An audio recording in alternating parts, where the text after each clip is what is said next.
Allô guys, j'espère que vous allez bien. Bienvenue chez Ladoa. It's about everything. Et cette fois-ci, on retourne du côté américain. Comme on va les utiliser, comme vous savez, modèle figure, donc le visuel. Mais tout ce que je dis, c'est exactement une preuve encore du sujet. On va parler de relationnel, pas n'importe quoi. On va parler de la belle famille, que ce soit la belle-mère. On va parler de le type qui est fâché de ne plus avoir accès à ce que tu lui donnais. C'est-à-dire que tu lui donnais ton corps, que tu lui donnais de l'argent, que tu lui donnais ton temps. Il n'a plus accès à ça. Tu as coupé, tu as fermé tes portes, tu as dit ça suffit, stop. Tu l'as mis un stop.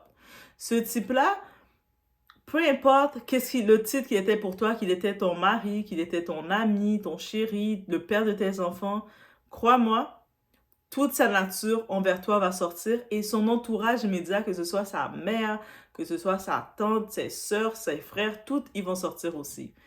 Et on y parle aussi. Parce que quand je vous le dis, je sais que certains vont dire des exceptions. Ah, mais moi, ma belle famille, ma belle-mère, elle m'adore. Elle t'adore parce que tu es avec son fils. Donc, tu donnes encore à son fils ce qu'il veut.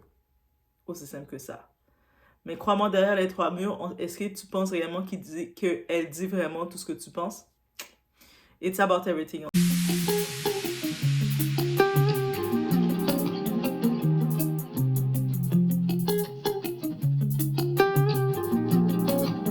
Déjà, dans l'actualité, on sait c'est le divorce de Cardi B et Offset. Donc, Cardi B, après les, disons, nombreuses années d'humiliation, de tromperie, parce que la tromperie, c'est une humiliation, c'est d'humilier son partenaire, c'est de réduire son partenaire, c'est de dire à son partenaire, je fais ce que je veux de toi, je joue avec tes émotions émotionnelles et je te mets en danger à n'importe quel moment parce que j'ai des relations avec des personnes et sans nécessairement me protéger, ou même si je me protège, je m'en fous, que ce soit d'apporter des liens, des liens émotionnels, qu'on a des relations avec quelqu'un, on apporte le tout, vous le savez, ou que ce soit, ça peut même être la maladie et tout, je m'en fiche, je fais ce que je veux, tu es à ma disposition, je fais ce que je veux. C'est ça, on regarde, peu importe les mots qu'on veut choisir, la tromperie, c'est ça. C'est sûr, certaines femmes, on nous a conditionnés à accepter la tromperie. On nous a conditionnés. On nous a pas dit d'aimer la tromperie. Et je pense pas que, peut-être qu'il y a des exceptions, mais la grande majorité, je ne pense pas qu'aucune femme va dire, moi, Doa, je suis tellement contente quand mon partenaire me trompe. Quand mon partenaire me trompe, ça me rend joyeuse, je suis en joie dans mon cœur, j'ai envie de danser partout. Il n'y a aucune femme qui va dire ça. Par contre, malgré tout, on nous a conditionnés à se dire que l'homme, il trompe, ça fait partie de ses génétiques. Je ne sais pas de quelle génétique que les gens parlent la plupart du temps quand ils disent ça, mais ça a été conditionné comme ça. Ben, l'homme, il trompe, ben, accepte-le. Comme si on te disait, mais aujourd'hui, tu vas manger une galette, accepte-le. Aujourd'hui, tu vas pas manger de lasagne, tu vas manger du poulet, accepte-le. C'est comme si c'était un menu que tu arrives chez tes parents, on te donne un menu et c'est ça que tu manges et c'est tout.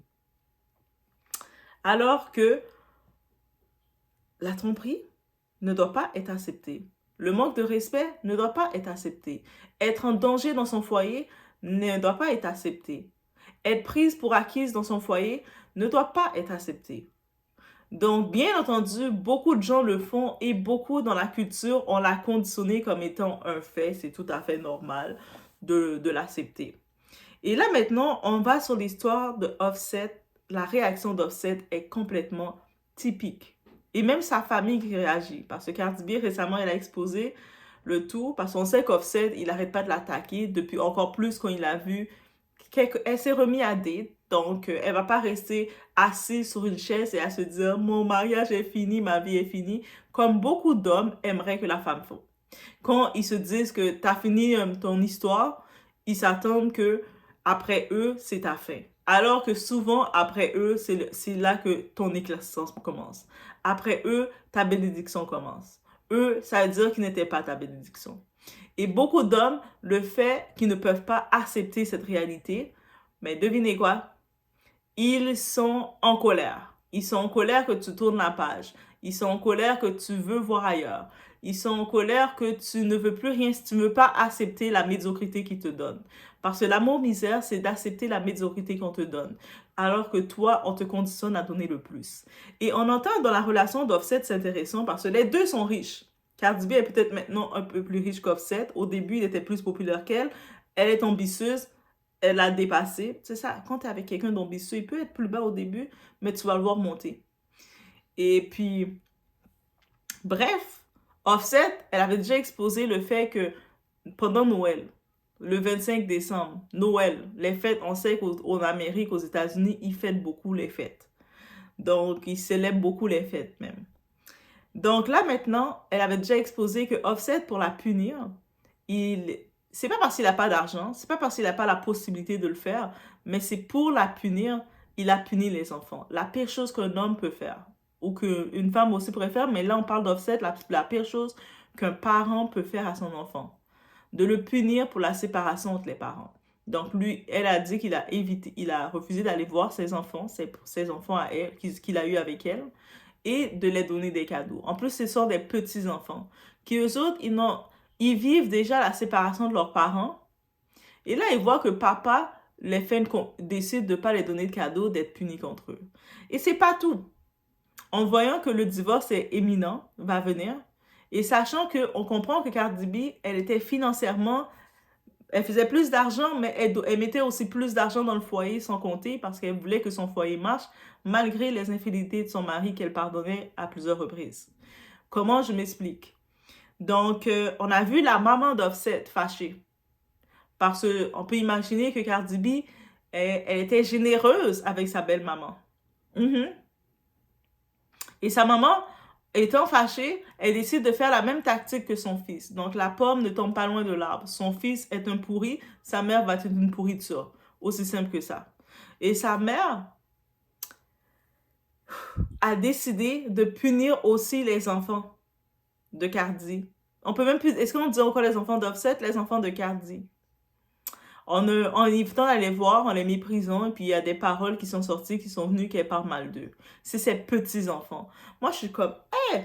On se rappelle que pendant la relation, Cardi B, pour essayer de créer l'esprit de famille avec son pourri, oui, Offset le pourri, pour essayer de créer une union de famille, elle avait aussi accepté, ouvert ses portes et mis bien les 3 autres enfants d'Offset. Parce que Offset, ses 3 autres enfants, c'est avec des mères différentes. Donc, Cardi B, techniquement, elle est sa quatrième baby mama, sa 4e mère.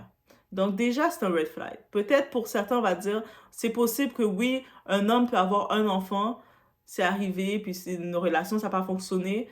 Dans sa 2e relation, ça n'a pas fonctionné. Rendu à la 3e relation, pour un homme aussi, de la même façon qu'on juge la femme, mais on peut juger un homme. Je sais, certains hommes vont se dire, ah, mais c'est pas moi qui s'occupe des enfants, mais encore plus. Donc, toi, tu t'amuses juste à mettre des femmes enceintes et les laisser comme ça. Donc, il faut dire les choses comme c'est. Mais là, quand on regarde ça, c'est quoi que j'avais fait des vidéos, des messages, peut-être pas des vidéos complètes, mais oui, peut-être que oui. Je vous parlais de la belle famille. Je vous disais quoi concernant la belle famille? La belle famille, ce n'est pas votre famille. Ce n'est pas votre famille, elle n'a pas votre intention, elle ne va jamais avoir votre intention.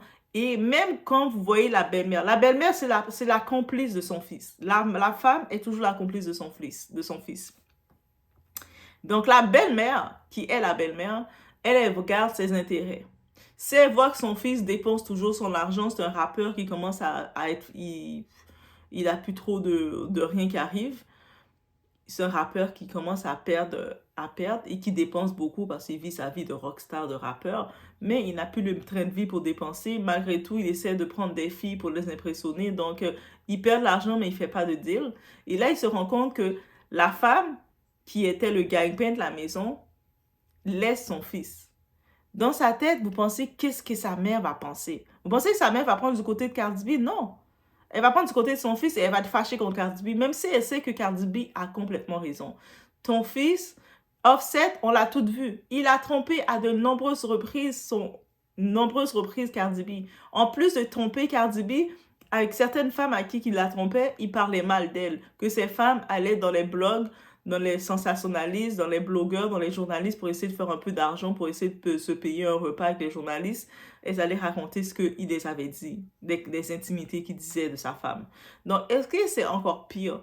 Donc, il faisait ça, c'était sa façon à Offset de faire sa campagne de sabotage, parce que pour lui, il n'acceptait pas de savoir que quand il était, au début, quand il a rencontré Cardi B, il était pour plus son groupe, il était dans son groupe Migos, il était plus populaire que Cardi B. Cardi B venait à peine de commencer sa télé-réalité Love and Hip Hop New York. Oui, c'est dans la télé-réalité. Elle faisait des petits contrats. Elle commençait à commencer. Où elle était là. C'est-à-dire qu'elle commençait à faire... Elle sortait de sa télé-réalité quand ils se sont rencontrés dans cette phase-là. Mais lui était plus haut qu'elle. Et là, il regardait. Lui, il n'avait pas plus d'ambition par contre. Et puis il a regardé, il a vu que rapidement, elle montait les échelles. Elle montait jusqu'à le dépasser et lui, il est resté à sa position. Vous savez, quand quelqu'un monte, tu arrives à une position, tu ne cherches pas à évoluer, tu restes sur place, mais tu vas rester sur place. Et même, au contraire, tu ne vas même pas seulement rester sur place, tu vas finir même par descendre. Tu vas pas monter. Si tu fais pas d'effort, tu fais pas d'évolution sur toi-même, peu importe la profession que tu décides de faire, tu cherches pas à te former, tu vas pas dans des ateliers, tu fais pas tes coachings, tu fais pas ce que tu dois faire. Mais qu'est-ce qui arrive? Tout le monde va évoluer, le système va évoluer, mais toi, tu vas juste faire comme ça, tu vas descendre et le système va monter et le monde va monter aussi, ils vont te dépasser. Mais lui, qu'est-ce qu'il faisait? C'est saboter sa femme. Au lieu de se dire, mais si ma femme a du succès, elle est powerful. Tu sais, elle va plus être généreuse dans notre foyer. Elle va nous mettre bien. Lui, qu'est-ce qu'il faisait? C'est de la saboter parce qu'il n'acceptait pas de se dire que sa femme a du succès. Et il y a beaucoup d'hommes qui sont comme ça, contre-productifs comme ça, qui vont voir le succès de leur partenaire. Et puis, malheureusement, malgré eux, ils vont pas vouloir l'accepter, même s'ils bénéficient du succès. Même si la femme, quand elle a des deals, elle essaie de l'inclure, même si elle essaie de le mettre, il va quand même le saboter. Pourquoi? Parce qu'il ne peut pas se complaire à accepter que sa femme a du succès face à lui. Aussi simple que ça. Donc, quand on regarde ça, c'est tellement ça. Et puis, le cas de Offset, c'est un cas complet du narcissique. Le narcissique qui est fâché quand il n'a plus accès à sa proie. Parce que les narcissiques, c'est comme ça qu'ils voient leur compagne, leur proie, qui est à leur disposition à faire tout ce qu'ils veulent. Quand ils n'ont plus accès à leur proie, ben, ils sont fâchés. Donc, ils essayent toutes les tactiques pour reconquérir la proie qu'ils ont maltraitée, qu'ils ont dévorée, qu'ils ont abîmée. Là, maintenant, on a la belle-mère, la mère de Offset, qui se met dans le crash-out, c'est-à-dire qui commence à faire aussi ces mêmes tactiques. C'est-à-dire qu'on comprend rapidement, même dans le monde des riches, de ces riches-là, le relationnel, c'est la même chose pour toutes. Qu'on soit dans le monde comme nous, qu'on soit dans le monde moins que nous, qu'on soit dans le monde plus que nous, et relationnel, les principes de relationnel sont les mêmes.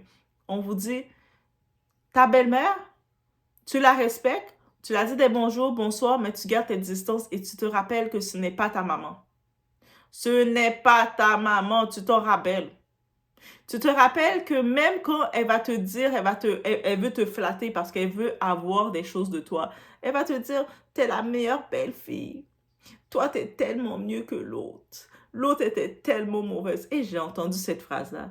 L'autre était comme ça. Moi, quand tu entends ça, tu rajoutes pas rien. Prenez-vous pas, commencez pas à penser qu'elle vient de vous lancer les meilleurs compliments. Non, c'est pas sincère. Parce que croyez-moi, c'est fini avec votre fille, avec son fils.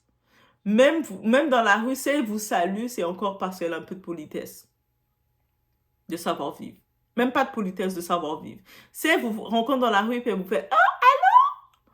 C'est comme, vous répondez « Allô ?» le même ton. Si elle vous dit « Allô ?»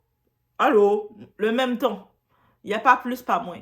Mais quand il y a trop de personnes, trop de femmes qui veulent jouer, ils sont tellement conditionnés, un, à accepter l'amour misère. Deux, à devoir, c'est elles qui doivent torcher leur mari, leur homme, comme si elles étaient la mère, la seconde mère. Au lieu de se mettre en position comme étant l'épouse de son homme, elles se mettent comme étant la maman de son homme. Et on va voir, la belle-mère va essayer de participer dans cet effet. Elle va venir avec ses petits airs d'hypocrisie. L'hypocrisie chez la belle-mère, c'est réel. En disant, moi, mon fils, il aime manger les spaghettis comme ça, tu dois couper ça comme ça. Ah oui, toi, tu prépares comme mon fils aime. Toi, t'es une bonne femme. Il voit, ok, tu vas être obéissante. De temps en temps, ils vont venir vous parler. Ah, j'ai pas calculé mon budget, j'ai des petits problèmes financiers, ma chérie. Ah, belle-maman, t'inquiète, moi, je suis ta fille, je suis bonne, moi, je suis une bonne fille. Je t'envoie l'argent que tu veux. La belle-maman est comme, Elle est contente. Elle va faire semblant de vous dorloter et vous allez prendre le pouvoir parce que combien de fois je vois des femmes qui se gonflent la poitrine devant d'autres femmes. Moi, au moins, la belle-mère, elle m'aime. Qui t'a dit qu'elle t'aimait? Peut-être que toi, tu nourris plus la belle-mère que l'autre.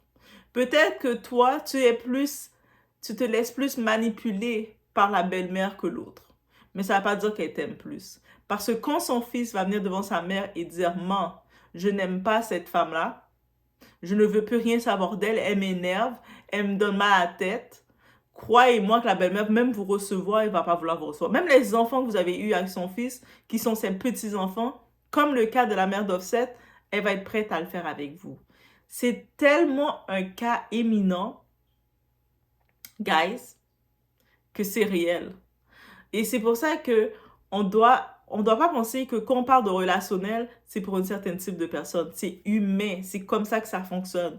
Donc, oui, je sais, certains, vous allez me dire, ah, mais moi, j'ai une exception, parce que moi, ma belle-mère a toujours une bonne réaction avec moi.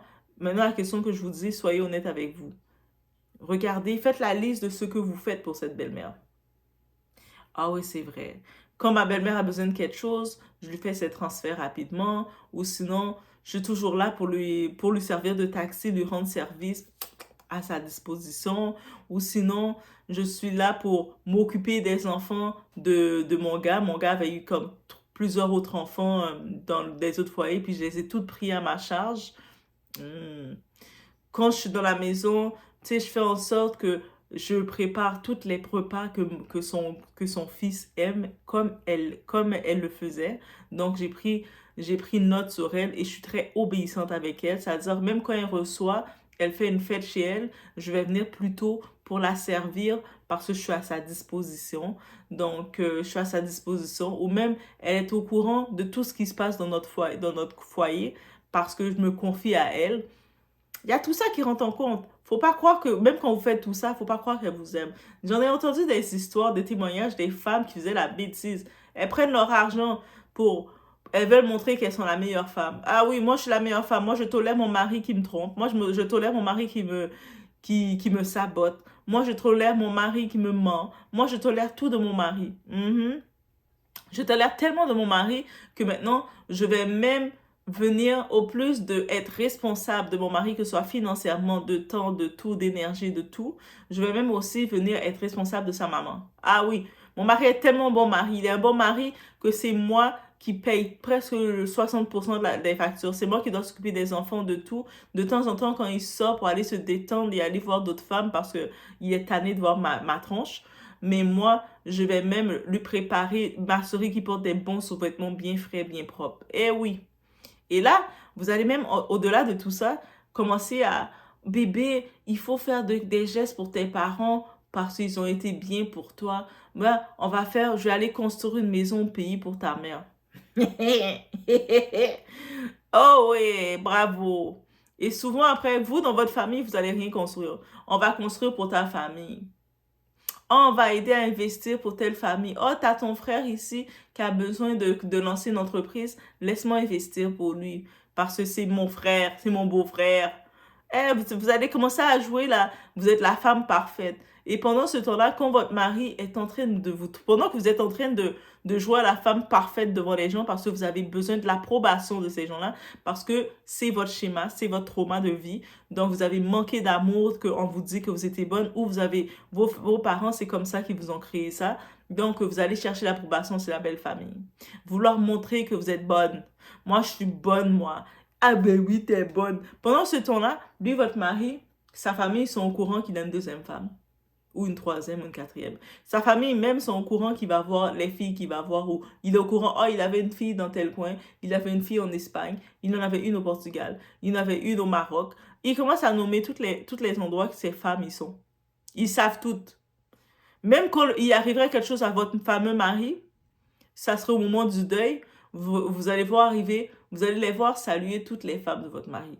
Oh, allô Sylvie! Après, vous allez être comme, c'est qui Sylvie? Ah, c'est une amie de la famille. Sans plus ni moins, mais vous voyez qu'ils sont bien proches d'eux. Vous, pendant que vous êtes en train de servir dans la cuisine, Sylvie est assise au salon, les jambes croisées, puis tout le monde est en train de la flatter. C'est ça la belle famille. Et puis, le cas de Cardi B qui est millionnaire, est-ce qu'elle est millionnaire? Elle est millionnaire ou millionnaire? Je pense qu'elle est millionnaire. Bon, elle approche du billion.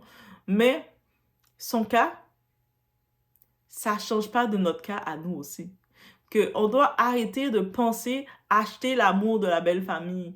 Acheter, montrer aux gens, chercher l'approbation des gens à un tel point qu'on se dénigre nous-mêmes. On doit arrêter ça. La belle famille, oui, tu la respectes. La belle-mère, oui, bonjour madame. Oui, bonjour madame.